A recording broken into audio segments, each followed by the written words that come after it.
I respond to many things. I realize I can do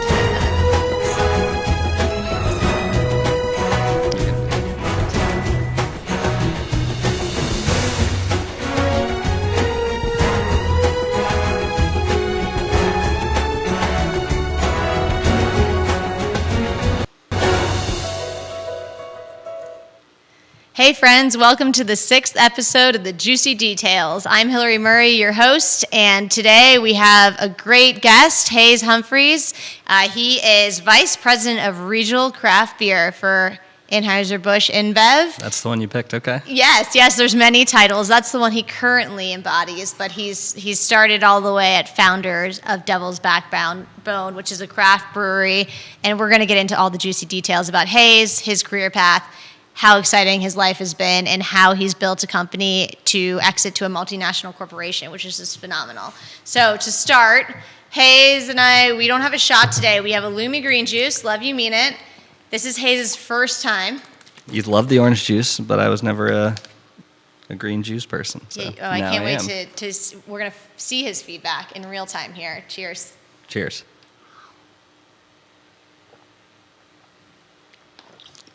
I wasn't sure if I was supposed to chug the whole thing. I'm glad that we didn't do that. No, it's 10 ounces. I'm not forcing you That's to chug the whole thing. That's good. I dig it. I like cucumber. I like apple. Yep. A little hint of celery in there. There which is. is solid. Can't taste any kale, so really hitting all the marks, I think. Hitting all the marks. And Italian flat leaf parsley, which is really good to help eradicate heavy metals from your body. I see that. There's a little freshness on the back end. I get it. I like these tasty notes. I'm going to write them down. We also have a Devil's Backbone Orange Crush here. This has natural... Speaking of removing toxins from your body. Yeah, we're removing toxins, and this is actually pretty not toxic in the sense that it has natural juices, Yes. orange juice in it, and vodka. So, Yes. cheers. We're going to also cheers. Cheers. We make no health claims, just to clarify. Yes, we need to clarify that. For Lumi, we make health claims. For Orange Crush, We have fun. Orange Smash, yeah, they have fun. Is that it? Is that the tagline? No. It's just truth. Ready to drink is what it says. Yeah. That is your tagline. Okay, so Hayes, tell us all about it. And this is normally the guest is sitting across the way, but Hayes is sitting next to me today, which is great. I feel like it's less I'm a craft beer guy. I came in and I messed everything up. That's what we do. So. All right, well, tell us, so start at the beginning. How did you before you went to business school at UVA, start maybe there, and then how you've made the transition to Devil's Backbone, and just tell us your story.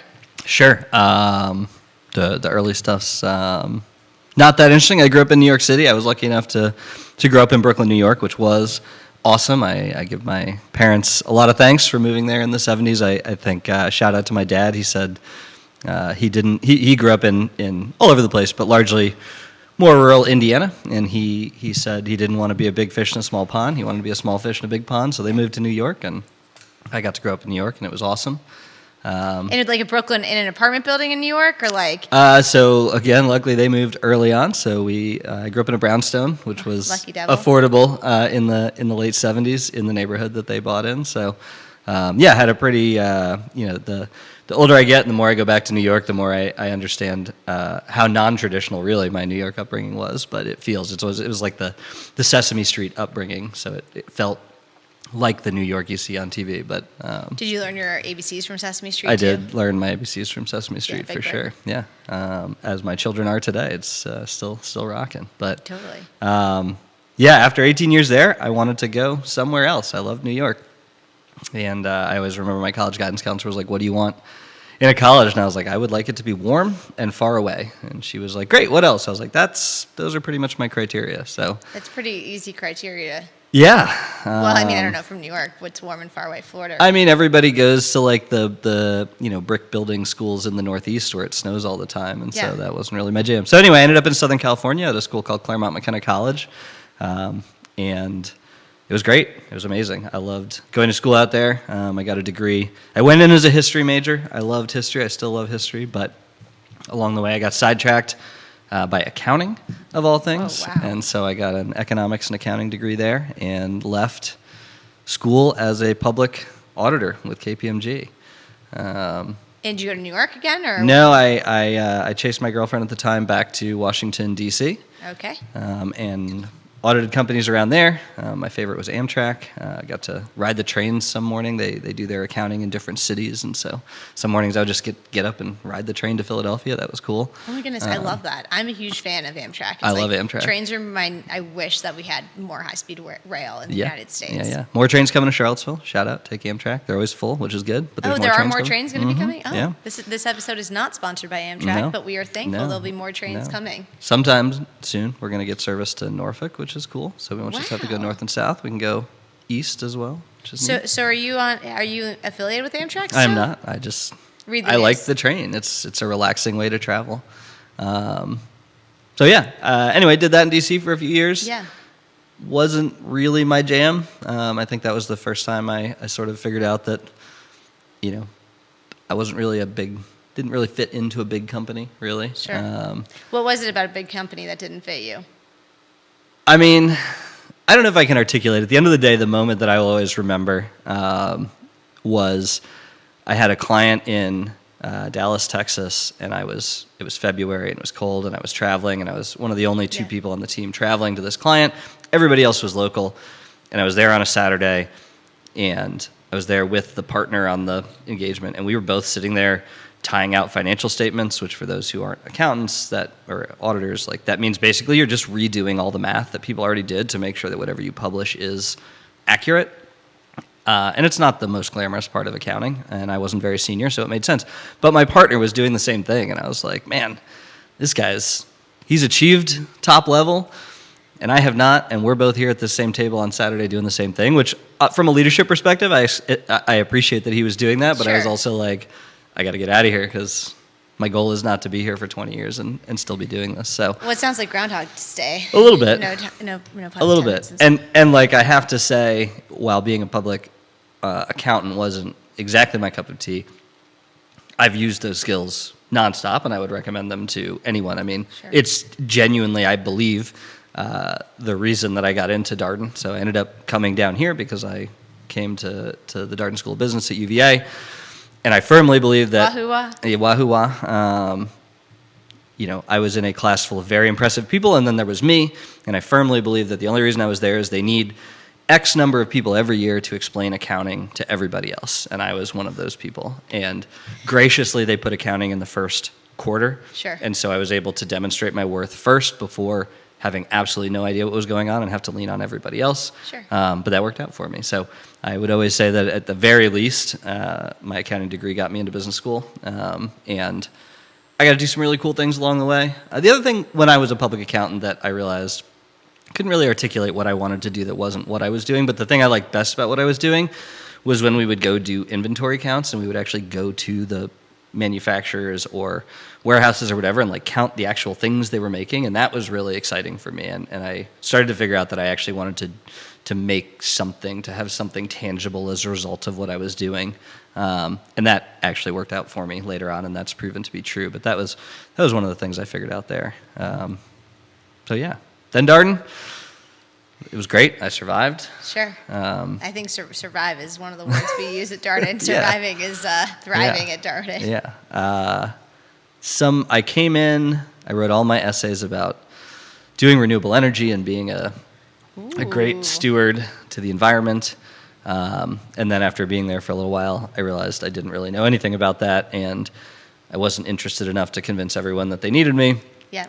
So what do you mean by not interesting enough? For the renewable, and because this was 2011, right? 2010. So renewable energy was it was a new thing. Yeah. It wasn't a new thing. Not new. But every time I would talk to somebody in business about renewable energy, they would say at the time, it was a field dominated by engineers figuring out all the technical things that had to be done for renewable energy, and they desperately needed more business people involved. Sure. But they didn't know it yet, and so it really came down to I realized that I wasn't passionate enough about it to try to convince them that they needed me.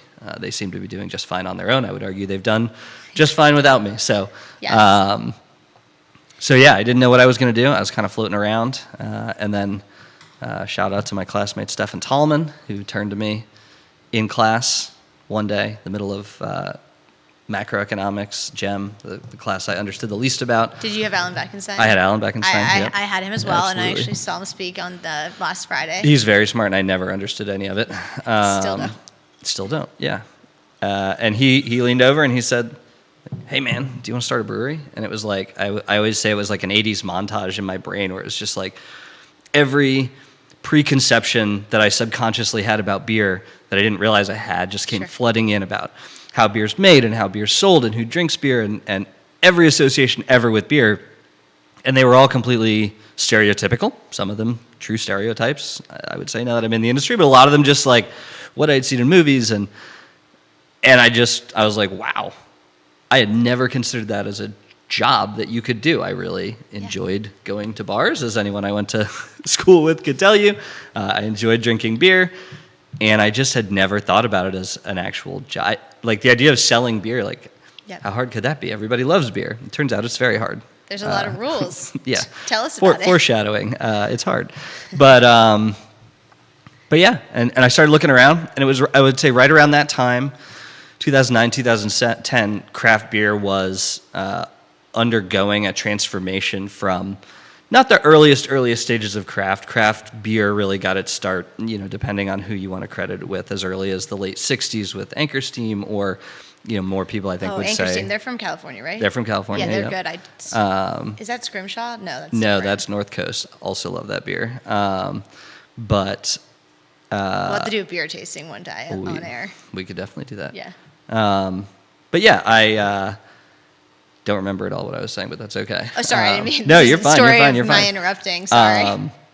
So you were talking about how you knew nothing about beer. You knew nothing about what brewing was like. Yeah, yeah. And you So it thought wasn't you could the sell beer thank because you knew how to drink it well. Great prompt. So yeah, it wasn't the early stages of craft, but craft throughout the 80s and 90s started to grow, and it was really at a time when people didn't actually believe that you could make, that an average person could make really high quality beer. People were very, honestly, if you read the earliest books, like afraid of craft beer, which is so weird to think about now, because really people loved the technological advancements that got you to big macro lagers. They were perceived as safe and these sort of trophies of American manufacturing, and people loved them. And the idea that you were going to drink something that some dude made in his garage, understandably, turned people off a little bit. So that first, I think of frat houses and Skippies. So that first round really convinced people that you could do it.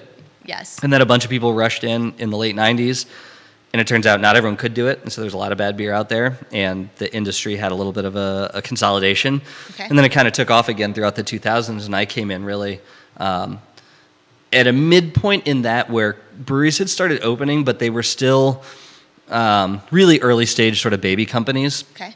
And I would say even some of the largest ones out there, I remember in 2009, 2010, as I started thinking about doing this, going to the grocery store and looking at the craft beer shelf, and it was all this crazy cartoony tie-dye packaging, all these things that really felt pretty basic. And I remember thinking, like, you know what, I think I actually could make a difference here. Yeah. And so started getting into it. Well, so really quickly, in 2008, 2009, for people that might be younger, people that might be older, people just like their generic Coors Light, Bud Light, things like that, the craft brewing space was like in Atlanta, Sweetwater, right, was happening here. Samuel Adams, was that no longer considered craft in 2008? No, that was craft, still considered craft for sure. Okay. I mean, they were definitely the leader.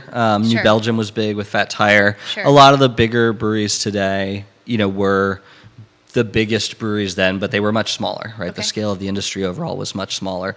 And it was before, so when I started at Devil's Backbone in 2011, there were 1,500 craft breweries in the country. There's now 11,000-ish. So, wow. The scale of expansion since then has been significantly faster. And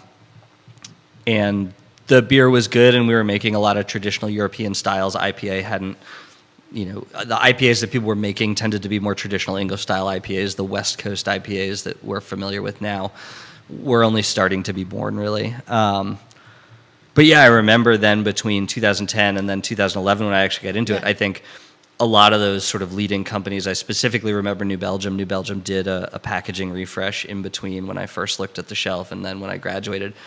And it was like they had the same realization where it was like they grew up on the shelf as a company. Sure. And it was almost like, uh-oh, maybe they figured it out and they don't need me after all, Totally. Yeah. But yeah, I ended up sending my resume, I just, for my summer internship, I mean, this is a lot of, I love this story, but essentially, for my summer in between first year and second year at Darden, when everybody goes off and gets a fancy internship, Sure. I was just desperate to get anything in the beer industry because I had no credibility. Craft was a pretty tight community. There was a lot of sort of fear of outsiders, right? And I understand it now because there is this idea that, oh, beer is fun. Like, everybody wants to get in beer. Like, you pull up in your beer car and no doubt someone would be like, hey, man, got any samples for me? Can I be your taste tester? And so people are always nervous in the industry that somebody who wants to get in the industry just think it's fun and games all the time. Sure. And so it was an insular industry. And I was just trying to get into it. And I literally found the list of the top 50 craft breweries on the internet. Sure. And sent my resume to all of them. None of them responded. I was really starting to sweat. It was I bet they're regretting it now. It was I don't know about that. There's plenty of good people. But man, it was end of April. Yes. First year. Everybody else had a job. Yes. My parents were looking pretty hard at me like, you're going to do what now? And then finally, there's a brewery in D.C. called Capital City Brewing Company. Sure. That I'd been familiar with when I was up there. And they finally called me back. I'd started sending out to some local breweries, and they finally called me back. And the brewmaster there, Mike McCarthy, who runs a great brewery in Waynesboro and Front Royal now, he called me. Is that Basic City? What is his Front Royal one called? It's called Vibrissa beer. It's Okay. really, really good. But yeah, he called me back, and he was basically like, hey, I have an opening for a truck driver. Oh, fun. My truck driver quit, and I need somebody. They had 3 breweries. They brewed at one, and they needed to deliver to the other 2. Sure. And he was like, I see you're in business school. He was like, I don't want any of that nonsense. None of that. You're just here to drive the truck. I'm going to pay you $10 an hour. You cool with that? I was like, yes. Thank God. Thank God I have a job.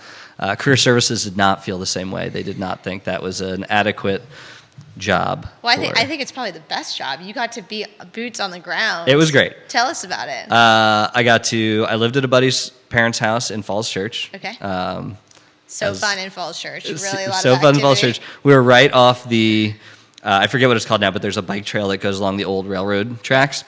So I could ride my bike to work, which was great. So I didn't have to sit in traffic in Northern Virginia traffic. It was a pretty long ride. It was 6 or 7 miles. Sure. I wasn't much of a bike rider before, but I rode my bike to work. Okay. I lifted kegs all day. I rode my bike home. I was pretty ripped. It was pretty great. Never had that again in the beer industry. But yeah, and then gain a few LBS. Yeah. Less bike riding, more beer drinking now. But more amazing happenstance, right? Between when I accepted that call and 2 weeks later when I took the job, I actually showed up for the job. 2 of the other brewers had gotten picked off to go be supplier reps and stuff in the industry. Okay. And so without even being there, I had already moved up the chain from truck driver to truck driver / maybe brewer sometimes if they needed someone to lift bags around. Sure. And that gave me access. Did that give you a $2 price? It did not. No, they got a good deal. No, they got a good deal. I was getting plenty out of it. And but that enabled me to learn to actually brew, to make the beer. And I am by no means a brewer. Any of my brewers who would hear this would not claim that I'm a brewer. I do think I learned enough to at least be competent about the process, right? And so that's helped me a ton. And the other thing it did was it got me into the industry. It got me a little bit of street cred. And it turns out it's not how I got the role at Devil's Backbone, but our brewmaster Jason Oliver at Devil's Backbone was good friends with Mike McCarthy because he used to brew in D.C. And so when I did start hanging around Devil's Backbone, Jason called Mike and was like, what is this guy's deal? And Mike was able to be like, nah, he's cool, it's fine. He's not going to mess up your life too much. Now, I don't know if he was right about that, but it helped. So Devil's Backbone had already kind of been established. Yeah, so Devil started in 2008, Okay. right as I got here, basically. So end of 2008. By here, you mean Charlottesville, Virginia? Yep. For UVA. And they were the pub only. They were Okay. the anchor business for what was intended to be a housing development at the base of Wintergreen Mountain. Okay. And I actually just learned the other day, I think this is amazing. So our founder, Steve Crandall, and his wife, Heidi, they ran a home building company. That's how they made their living. And they built all these houses up on Wintergreen. Sure. And he had always wanted to develop this piece of property where we are right at the corner of 664 and 151 in It's Nelson absolutely County. beautiful Yeah. for anybody that comes to Charlottesville. Devil's it's beautiful. Backbone He is lives- a must visit. Yeah, he lived 3 miles down the road. He drove by it. His office, he literally turned the corner to go to his office and build houses on Wintergreen every day, and he always eyeballed it, and it finally came up for sale. And he got it, and he subdivided it, and he was going to turn it into a housing development. But it hit the market right in 2007, 2008 as the market crashed. Yeah, really great time. Great time to be developing houses.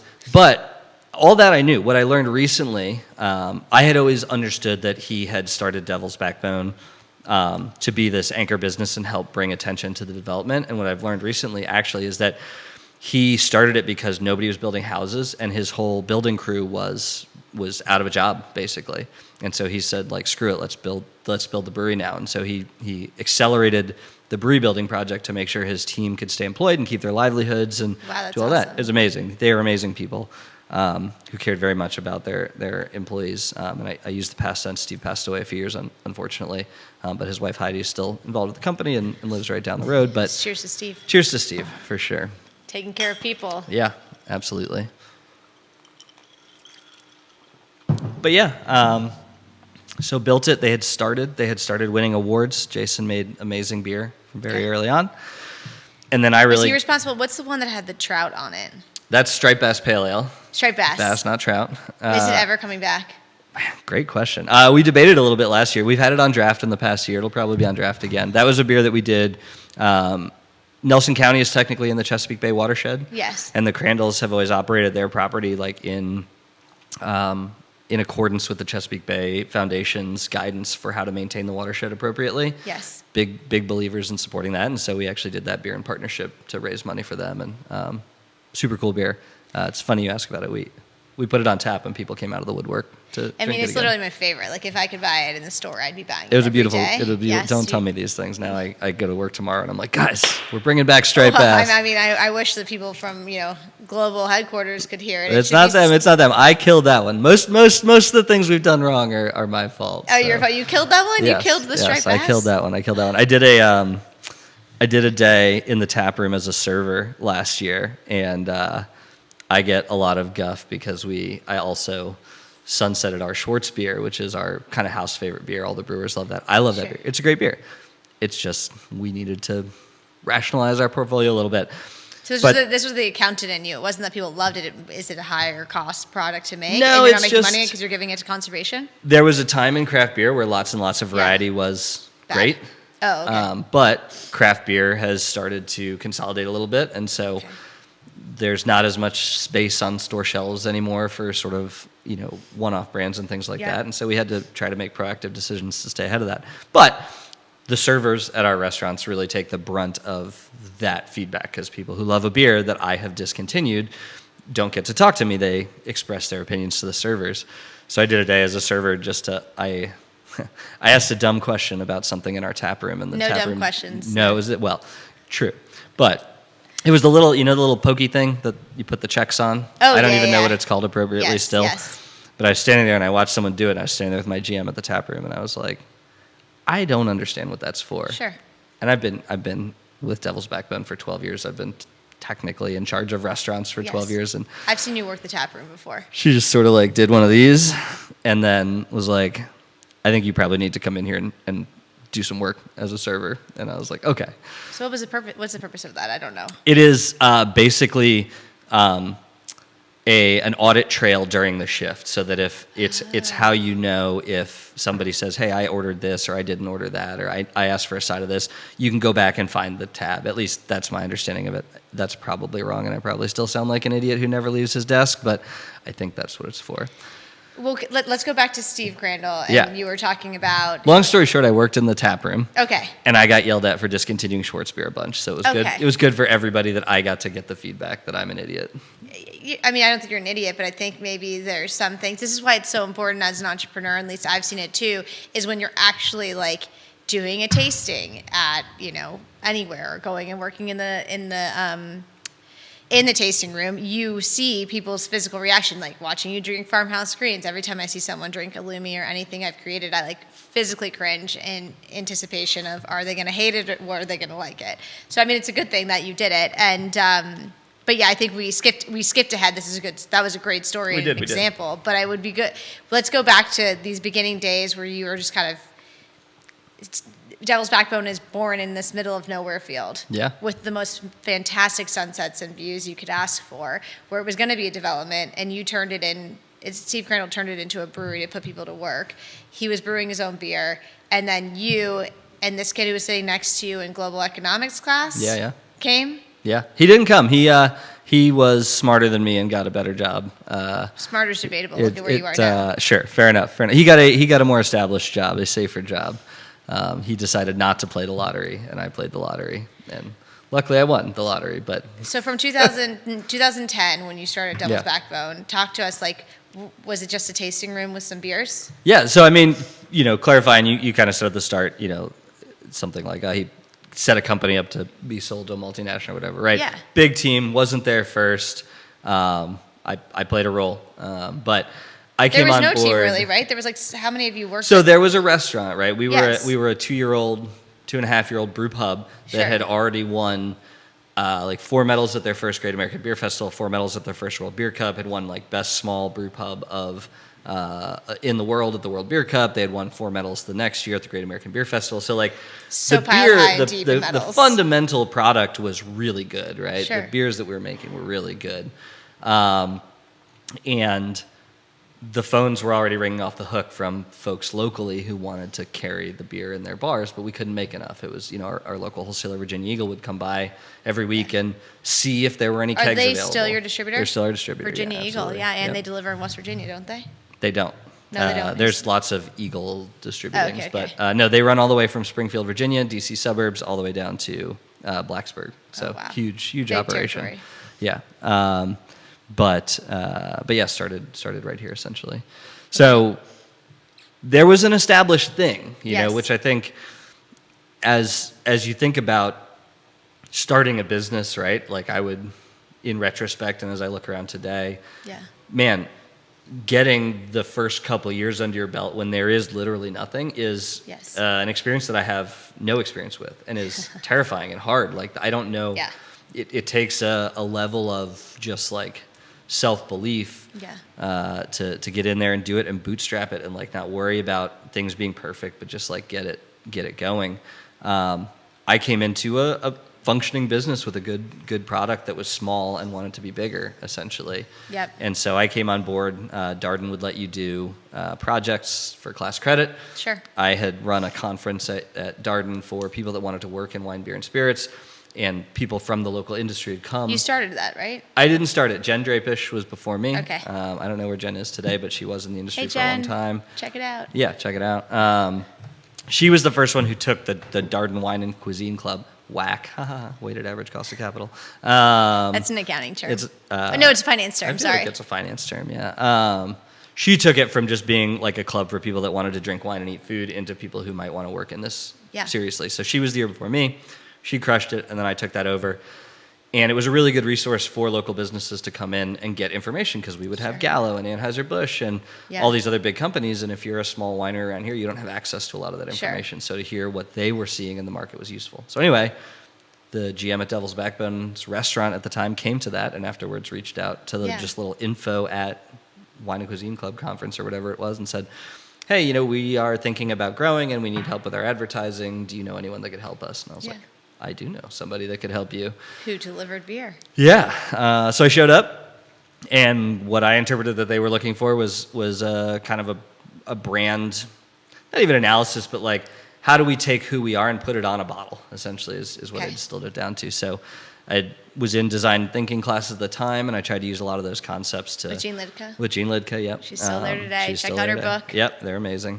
To try to evoke responses from people and how they felt about Devil's Backbone in ways that they wouldn't normally figure it out. And it was really cool. A lot of what I've learned from that, I think we are still true to today. And one of the key things that I thought was so interesting then and is still true now is like my two favorite questions. We asked people if Devil's Backbone drove a car, what kind of car would it drive? And we did a round with all the staff, and the staff all said, oh, this is a rusty, beat up, rusted out, overworked pickup truck covered in mud or whatever. That's how they described Devil's Backbone. Okay. and they were describing their experience there, right? Okay. And then you'd talk to consumers, and they would be like, this is a Lamborghini, this is a Porsche, you have a high-end sports car. Wow. And it was like, okay, so like from internally, like we're a hardworking, potentially overworked, gritty brand. But loyal and always there for you. If you're a pickup truck. But the way our consumer sees us is super Yeah. fancy, right? And so Okay. that was important in putting it together because, you're working with what you know. And so when you start internally, you're like, oh, we're this like gritty pickup truck and we're, blue collar and blah, blah, blah. And like Never all of our wash our customer cars. base was like these people up on Wintergreen who had their second homes and everything. And they were like, no, you are a premium product. And so it was really good to have that reminder. And then we asked who Devil's Backbone spokesperson would be, and that was fantastic. But Mike Rowe was the most common answer, which I thought was great. Like former opera singer turned blue collar work guy. Wow. So cool results. But a lot of that's still in the brand. And I would say I bet if you ran that study today, you would still find internally people are like, beat up hardworking pickup truck, and externally people are like, yeah, you've got a Porsche. So. I mean, I think that your product is a consumer of it is higher end when I think of like craft For sure. beer and the beers that are out there. I mean, yeah, Striped Bass being the highest end possible if it was on the market. Yeah. So, I mean, craft beer consumer in general is, right? Even as the demographic has widened, it's still a fairly narrow slice of the universe. We're constantly trying to grow it beyond that. So from 2010, when you started there, to building out the tap room and building out the direct-to-consumer through Virginia Eagle distribution network, to selling to Anheuser-Busch, and when was that, 2018? 2016, we joined Anheuser-Busch. Okay, 2016. What, talk about those 6 years. I mean, that's a pretty short ramp up, and then all of a sudden Anheuser-Busch is knocking on your door. I mean, it was wild. We were one of, some years, the fastest growing craft brewery in the country, other years, one of the fastest growing craft brewers in the country. I would say it speaks to, the beer industry is a really complicated place to do business. Alcohol is complicated. Yes. There's a lot of regulation. There's a lot of things you can and can't do. Most places have a mandated 3-tier system, and so you are required to sell. You can't, other than at your location, and in some states you can't even do that, you can't sell directly to a drinker.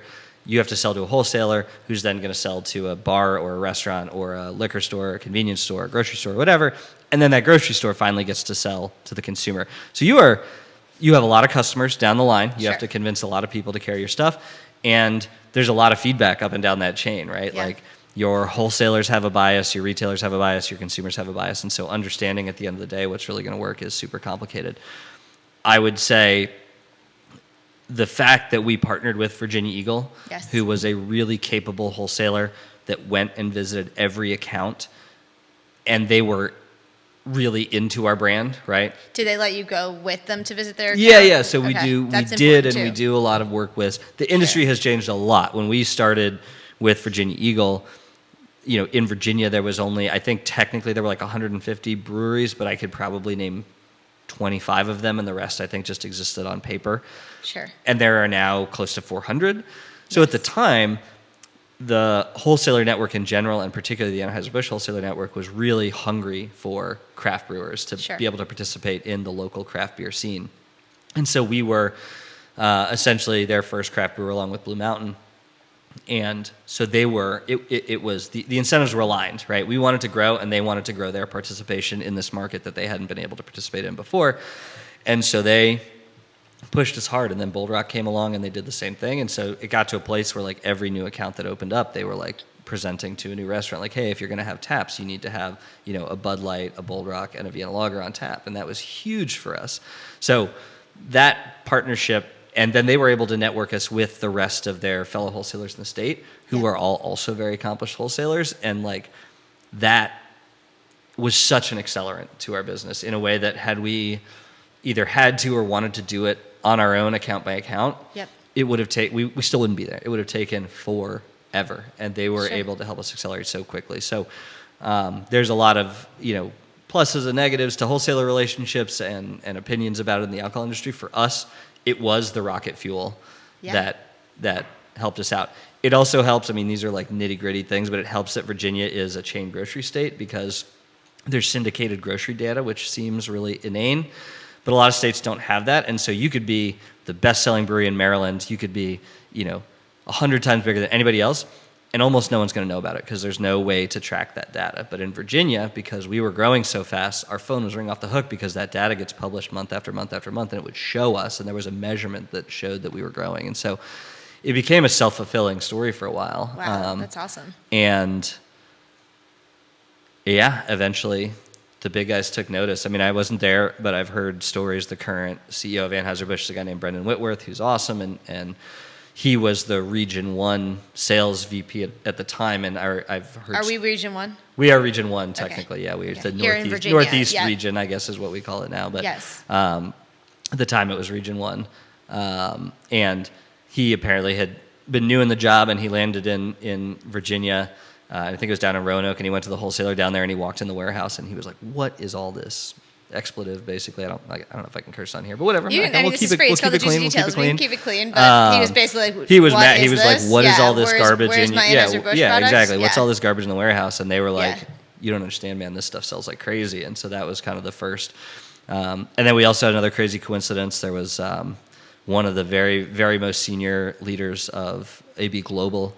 Was based in Richmond at the time, weirdly. And so he saw it rise. And so, everything good is a combination of some good decisions and some luck, and we had a lot of both for sure. Well, what would you say was a failure moment? Or not a failure moment, but a moment where you're like, oh man, I'm not certain this is going to work, or did you never have those? I would say early on, this will sound so...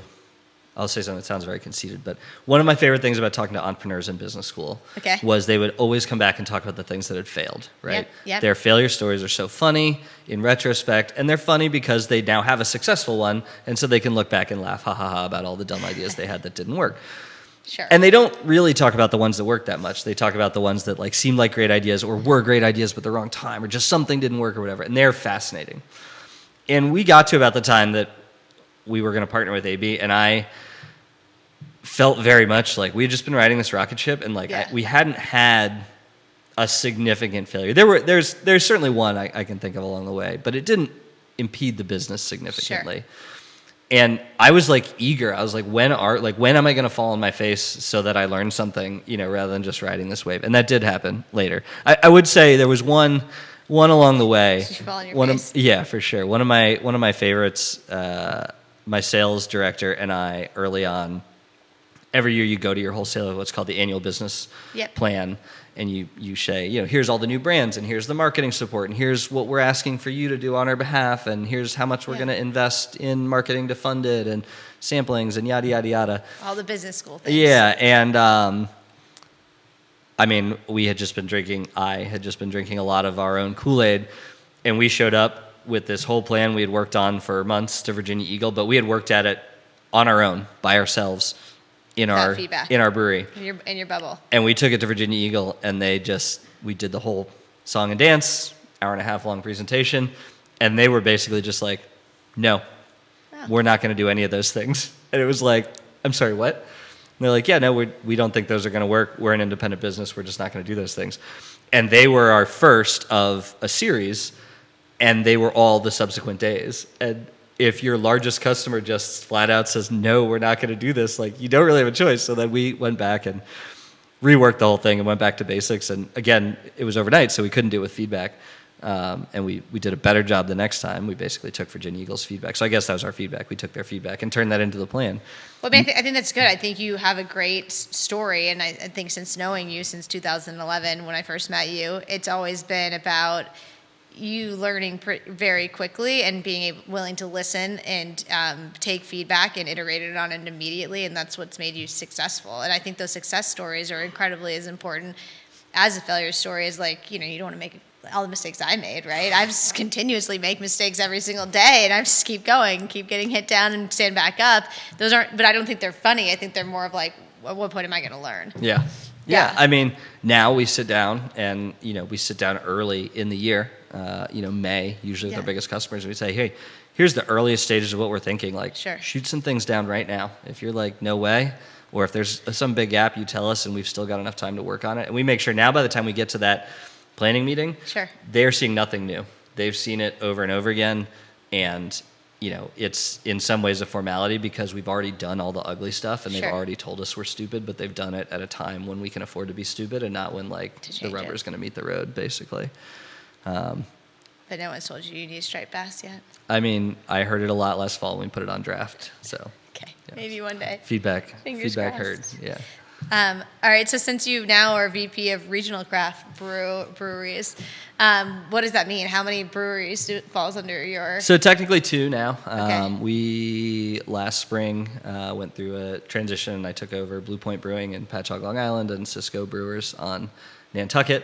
And then throughout the fall, AB reached a deal with Tilray to spin off a few of the craft brands. Blue Point was one of them. So I like to think in that 6 months that I was so successful at running Blue Point that it turned it into a saleable asset, but that is BS. The people up at Blue Point were doing fine without me. Sure. They're doing fine now without me. I just got to have a couple of bacon, egg, and cheeses along the way, basically in Patchogue, and eat some bagels and some chicken cutlets. So, All sounds good. So that was good. Great. But yeah, now I have, I've gotten to incorporate a team of folks, a pretty small team of folks from Cisco Brewers in Nantucket. Really cool just to see how a different team does it. Sure. We don't sell a lot of beer in Massachusetts, so to see how that, alcohol is really regional in the way that it works. Devil's in some Backbone doesn't markets. sell a lot of Yeah, beer, yeah. but Cisco does. Cisco does, yeah. Yes. So I have not had experience up there prior. Yes. And all the little markets and all the cities are different. And so it's been fun to have a connection up there. And also just to, they are a small group of people who are really passionate about Cisco in the same way that we are a group of people who are really passionate about Devil's Backbone. And so being able to be a part of that and like having a new thing that you're excited about is super fun. And so we've learned from, back to sort of the feedback thing, like they adopted the sort of early in the process wholesaler conversations Yep. this year, and it went really well for them. So that was great, and we've adopted some things from them. They are scrappier than we've been with AB for longer, and they have not, and they're scrappier, and so we've adopted some of that stuff. So it's been fun. I've enjoyed that. Well, what's your favorite small craft brewery that is not affiliated with a larger multinational brewing company? Which small craft brewery is not affiliated with a multinational craft brewery these days? I think, I guess even Long Trail in Vermont is, or New Correct. Hampshire is now. Yeah. Vermont, is it? Vermont. Yeah, I don't remember who it is, but they do have a partner. I don't think yeah. they're with a big boy, but they do have a partner. So is there anyone independent? What about our guy down the street in Waynesboro? So Basic City's crushing it. Yep. They're doing great. Three Notch is doing great. It's hard for me, especially locally, to separate the businesses and the people because I've known Sure. the people for so long, and Sure. I think that really good people run really good businesses. And I was here when Three Notch got started and worked closely with those guys in terms of like them bouncing ideas off, and love what they've grown into and think they're doing a great job. Dave Warwick's an amazing brewer, and then same thing with Basic City. I wasn't nearly as involved with their startup, but I've gotten to know Bart and that team Sure. along the way, and they've continued to be great partners and great friends, and they just make really good beer. And I would say Basic City, especially right now, I would say is definitely like in the zeitgeist right now. You see their beer everywhere. I think it's great. For sure, specifically in Virginia. I don't see it outside of Virginia, but it is everywhere here, and it's good. Yeah. It's delicious. Okay. One of the things that you tout yourself as is leisure sports enthusiast. Yes. Talk to us about what leisure sports you're playing these days. Now we're getting into the really juicy details. Yeah, the juicy details. I have been Hayes. playing kickball for, I guess, the same amount of time been at Devil's Back, 13 years, Oh my with the goodness. same kickball team here for beer. Shout out to you guys. We are aging together, but some of you are still older than me, so that gives me permission to keep playing, which is great. And we go back and forth every year with Awesome Sparkle Squad, who is the other oldest team in the league and have been together for a long time. So play a lot of that. Play a lot of bocce, shuffleboard. Wait, how many teams are in this kickball league? It fluctuates. Fall's the biggest. I'd say there's also a JV sometimes. There's like okay. 8 to 10. You play 8 games a season, so you don't play all the teams. Wow. So I don't know, 10 to 12 maybe. Is there like a Virginia regional kickball tournament or There is. We statewide? tried to host one at Devil's Backbone once, and that's Yes. when I realized how manicured real fields are, because our field's full of potholes and stuff. Oh, and yeah. we're just falling all over the place. Seems like it could be a twisted ankle. But yeah, it's how I met all my friends post. I stuck around right after Darden, and everybody else left, more or less. And so Yes. that's how I met all my friends. So big shout out to CVille Social and all the sports they do.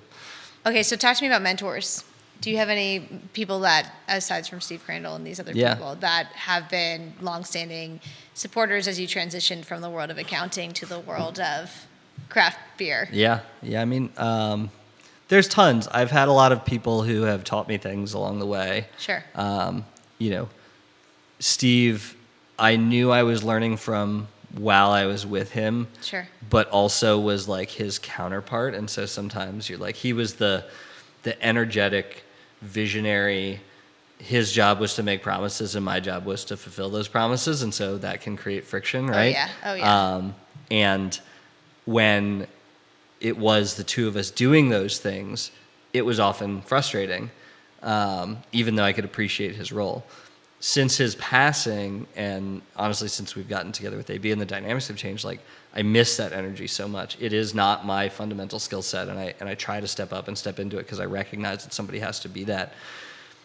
But it is not to say that it can't be learned, but man, some people just have it, and he had it, and that's something now where I will try to channel Steve. A great example of that is actually this Orange Smash, right? Not for a random product plug, but also Orange Smash. Tell us, award-winning distillery. We had been open for a few years in 2014, and I think he felt like craft beer was getting crowded. He was already seeing what was coming way before I saw what was coming. I was like, man, I was drinking our own Kool-Aid. I was so excited about what we were doing. And he was like, I want to open a distillery. And I was like, Steve, why do we want to do that? Like, we've got all this run room. He was like, it just feels more open. It feels like craft beer was 20 years ago. Sure. And we went to our first distillers conference, and it was like, all right, I'm going to learn this, and we'll open it and whatever. And I was like, what are we going to make? He was like, I don't know. I just want to have one, Yes. And part of the deal, and we to get the money for it, was one of the motivators to partner with AB. And so once we got with AB, we built the distillery, and we started out with a line of bottled spirits, pretty traditional thing. Sure. And they didn't work that well. You did bottled spirits, like not just mixed No, this wasn't really a thing at the time. There were a few, but it wasn't really a thing. Like vodka? What 2017. So we didn't want to make vodka because, one, it's specialized equipment, and then two, we just felt like a lot of people. One thing I noticed was when you go to, I remember we went to Seattle for the Distillers Conference, and every startup distillery there was a whiskey distillery waiting for their whiskey to be ready, and so they were making gin and vodka then. Yes. And so it's like you spend 2 to 3 years training a consumer that you're making great whiskey or making great gin and vodka, and then suddenly one day you have your whiskey and you're like, forget about all that. How about our whiskey now? And it's like a weird switch. And so I wanted to try to find a way that we could do it more naturally. So we made dark rum to start, and then we did make gin because gin. We have a distiller. Our master distiller was a brewer with us first. Yes. It's a little bit like IPAs. You can infuse it with stuff, and a lot of flavors. Yeah, so they like making gins, and we started there, and we launched in bottles. And like newsflash, it's very hard to launch a spirits brand in Virginia because it's a control state, and you're really limited in terms of what you can do on the shelf. We got great buy-in. We arguably got too much buy-in from the state. The state put us in most stores across the state with our rum. I didn't know this at the time, but rum's a small category, and dark rum's an especially small category, and you can't really do that much marketing behind it on the shelf. You can't really sample people, so it was really, really hard. We lasted a year, and then that sort of faded. To be clear, like, Virginia Eagle cannot distribute hard liquor. They can only distribute beer and ready-to-drink cocktails. And maybe wine, or no? Yeah, they can do wine. And wine. Anything but spirits. But Virginia, and there's a couple other states that are controlled states, you have to go through an ABC store, which is a state-issued store. So we ship everything to a central hub in Roanoke, and they distribute for us. So that didn't last long. No, that didn't last long. That wasn't a failure, but that was another example of like how you went down an iterative path. Well, that was a failure, but the point was like, then along the way, Heidi, Steve's wife, was like, hey, I'm starting to see these cocktails in a can. Like, let's try those. And I was like, all right, Heidi, that can be your project. Thanks, Heidi. Like, you do it. Thanks, Cheers Heidi. To you, Heidi. And so Heidi kind of started inventing these, essentially. And this has worked. Like, this is our new Vienna Lager. Vienna Lager is the biggest Virginia-made craft beer in Virginia by a long shot. Sure. And Orange Smash is on a national scale, is a top 20 canned cocktail brand, and we only really sell in Maryland, DC, and Virginia. So it's huge. It's absolutely huge. It's amazing. And the only reason that we have it is because Steve kind of had a wild hair that he wanted to build a distillery. And so when I think about our innovation process and how we innovate, like I am by nature the person who's going to like pull all the data and decide what we should do. And, somebody said to me a while ago, and it's true, like if there's data, it means a lot of people are already doing it. Yeah. And Steve was the kind of person that was just kind of like, feels like we should do this. And that's not always perfect, but like, man, you need some of that. Sounds a lot like and so, me. yeah, but you need that in the innovate. Like I need data people. Yeah. I need people who are pulling the numbers and saying, hey, this is why that's a good idea, a bad idea, or like here's how I can correlate it to things. But you also need some people who just fundamentally are passionate about the thing they're making, and are gonna put in the effort to teach people about what it is they're making. And that's like we try really hard. Our one of the areas that we screwed up, one of the big mistakes that made along the way is our innovation got really, really, really commercial led. Okay. So it was always like, hey, here's the market opportunity. Brewers, make this. And they hated that. Did that come from you all, or did that come from higher up? That came from me. No, that came from us. I mean, some of it's is very important. Some of it's trying to figure out how to navigate through a big company and see where the white spaces are and the opportunities are. But it's also like hey, we get jealous. We see somebody being successful with something else, and we want to be successful with that. Virginia's ours. Like, we should do better. Virginia is yours. Yeah, it is, but it's also not. There's lots of other good breweries as well who do better at some things than we do. And so,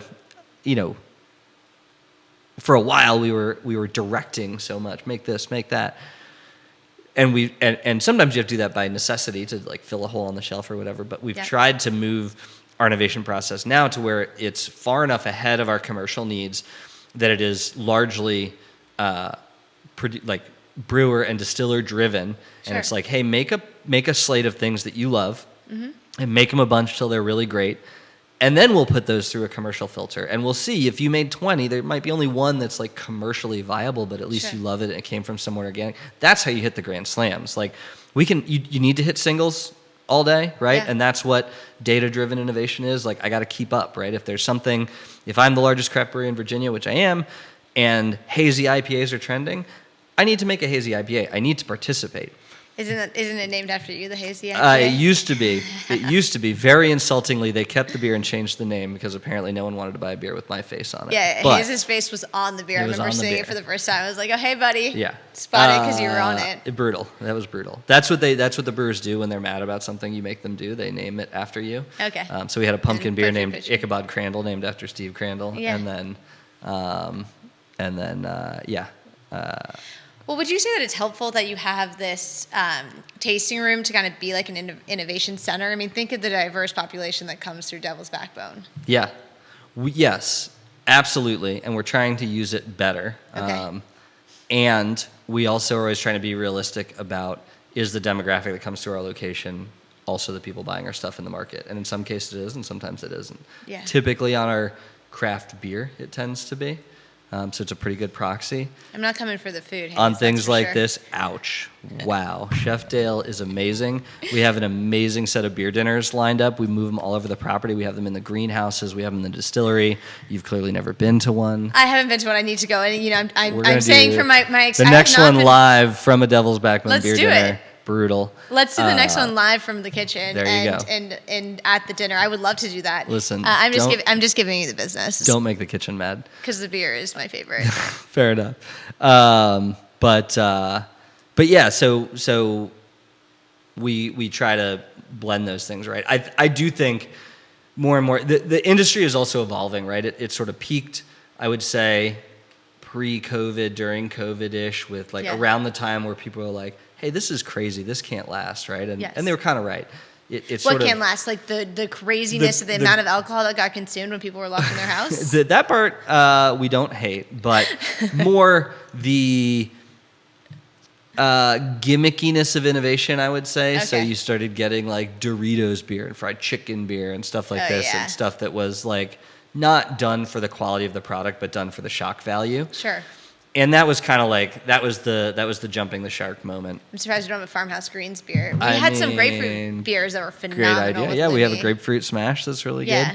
But I think that things are starting to come back down to earth. Sure. All the trends that we're seeing and reading about are back towards more traditional style beers. I think we're a few years out from, like, right now IPAs are king. 100% not only IPA is king, but like 9% IPAs are king. And now we're at a place where people look around being like, that can't last forever, right? And what I've learned in... Well, I just can't have one at Devil's Backbone and drive home with I mean, 9%. no, it's a lot. That's why you buy it at the convenience store right next to your house. Yeah, and then you're exactly. good. But I've learned now, being in the industry for a while, that when people start being like, this can't last, could it? That's like the first moment. It takes years for that to actually follow through. So IPAs are not going anywhere. I'm not here predicting the death of IPAs. But we're starting, I think, to see that next phase. And it's coming as breweries close. Craft is now flat, essentially. Yeah. And so everybody's got to get smarter about, hey, what's the next evolution? A lot of us, Devils included, rode this rocket ship during the 2010s. Craft has been here before. It's gone through several expansions and consolidations. And now, for a lot of people, Devils included, it's at the first real moment of tightness. And so you got to get through it and be smart about it. And then there's green grass on the other side. And so that's kind of what we're all working towards. And I think I am much more back towards it needs to work at our location. Like if we can't sell it to people at our own bar, who's going to buy it out there, right? It's not true of everything, but man, we got to be good at that. Well, I think that's a good question. Do you think it will always be a regional craft, or do you foresee, or your plans to go all across the country with Vienna Lager? We don't have those sorts of aspirations in this moment in craft. That's a bigger ask. There's not a lot of folks that are doing that successfully right now. Okay. We have a big home market here, and so we're constantly trying to figure out, like, how do we continue to be more and more ingrained in our home market here and be more relevant here and make sure that we're participating in all the spaces that we need to participate in. And then, there's opportunities to do things here and there. But, 10 years ago, people were just like, 50 states, go. Yeah. That is, and most of them collapsed under that. Like, it's just not I a did thing. that with my juice company. 50 states and go. Sorry, not trying to pick at old wounds, but it's fine. No, it's you can't. good. It's tough to support that, right? It's incredibly tough. It takes a lot of money. It takes a lot of partnership. It is what we thought we were going to do when we joined AB. Sure. And for a time, walked around like feeling like, why aren't we doing this? And like now you look at the world and you look at who's successful and who's not successful. Like, man, there's really strong, as things get tight, there are these really strong regional players that are doing well. We are one of them, and we want to continue to be one of them. And so, who can say what's going to happen in 5 years or 6 years or whatever? But right now, the name of the game is, like, if you can't sell beer to the people within 100 miles of your brewery, like, you probably can't sell beer to people in California, For sure. Well, so Hayes told me before the show started that, there's doors open, and I forget how you said it. You said it so fluently. Can you say the door open quote about which one you should walk through? Sure, yeah. I said my philosophy in life has always been to keep as many doors open as you can for as long as you can, and don't walk through one until you have to, and then just pick the best one that you have.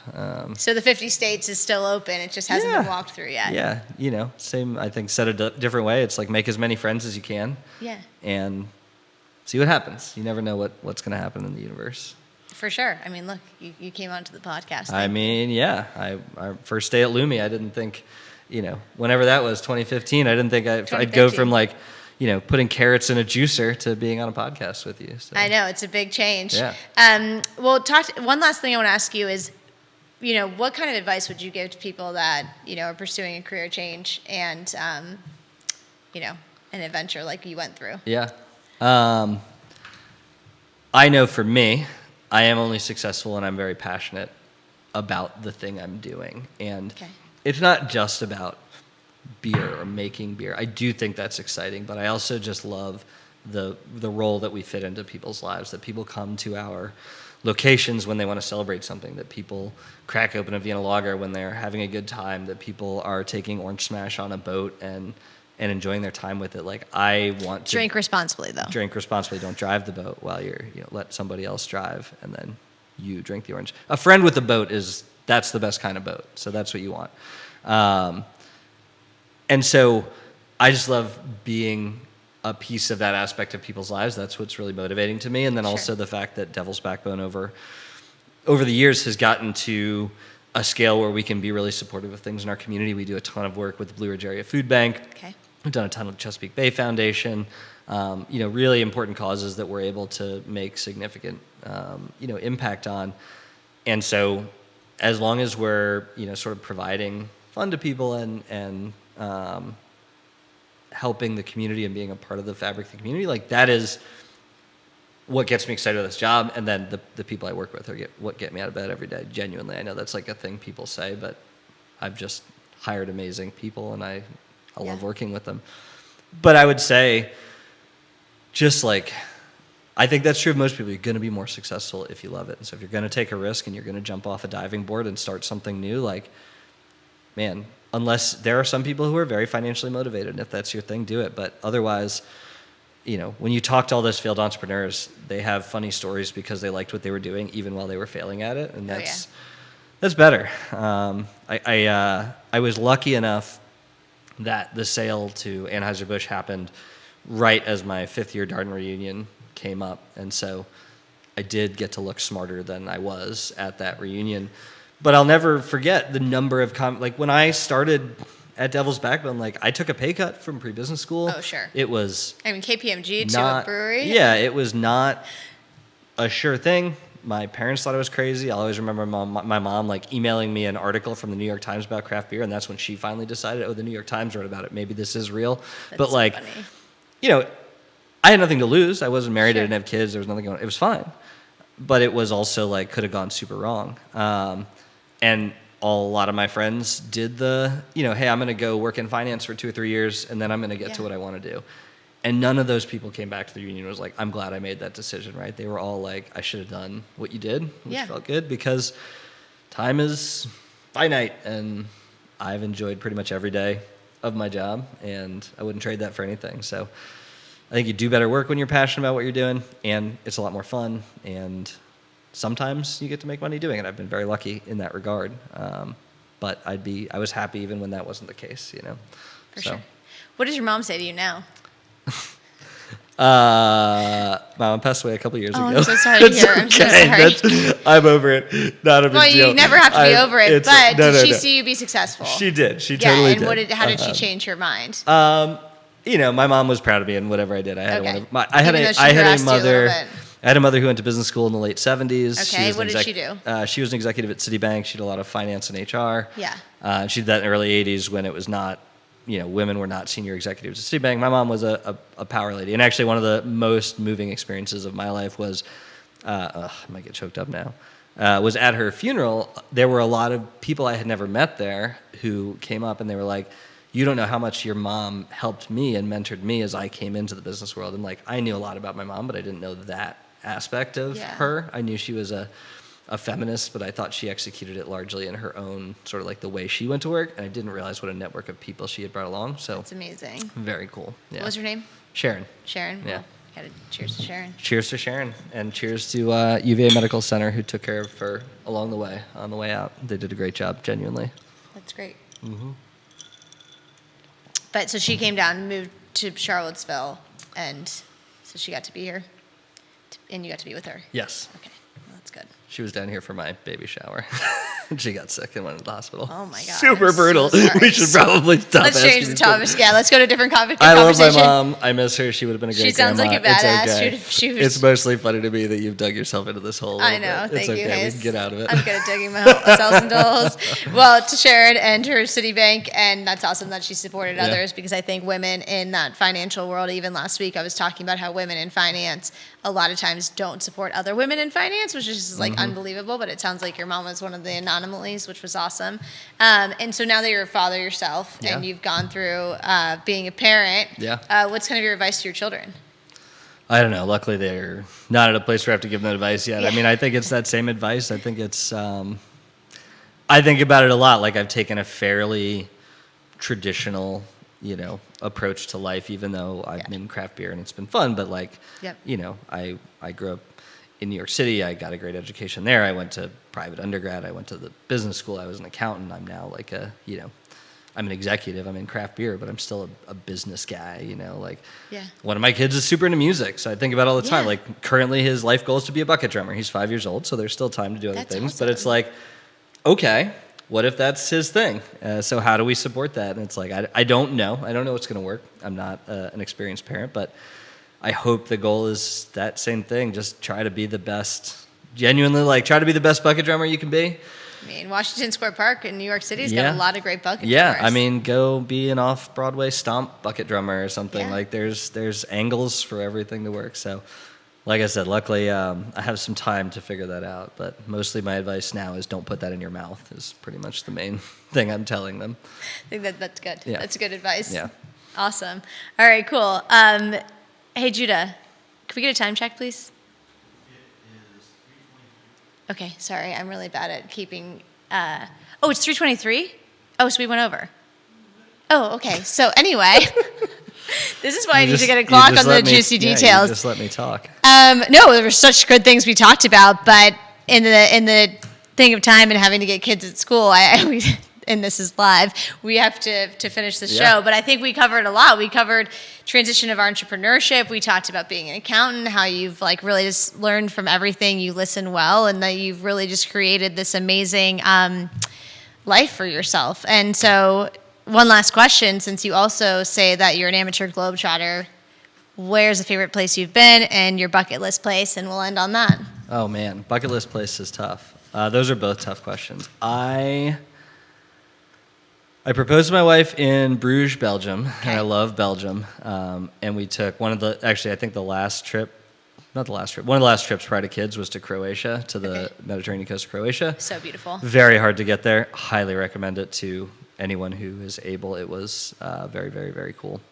And just such nice people. I think bucket list for me next is I really love second cities, smaller cities and places. And so there's a lot of places. I've been to London a lot, but like we used to brew beer in the UK and it was in Wolverhampton, and I loved Wolverhampton, which is in the Midlands. And like there's a lot of other cities in Germany I'd really like to get to and drink beer. I've never done the Christmas markets thing. Oh, they're so beautiful. That is where I hope to get to someday.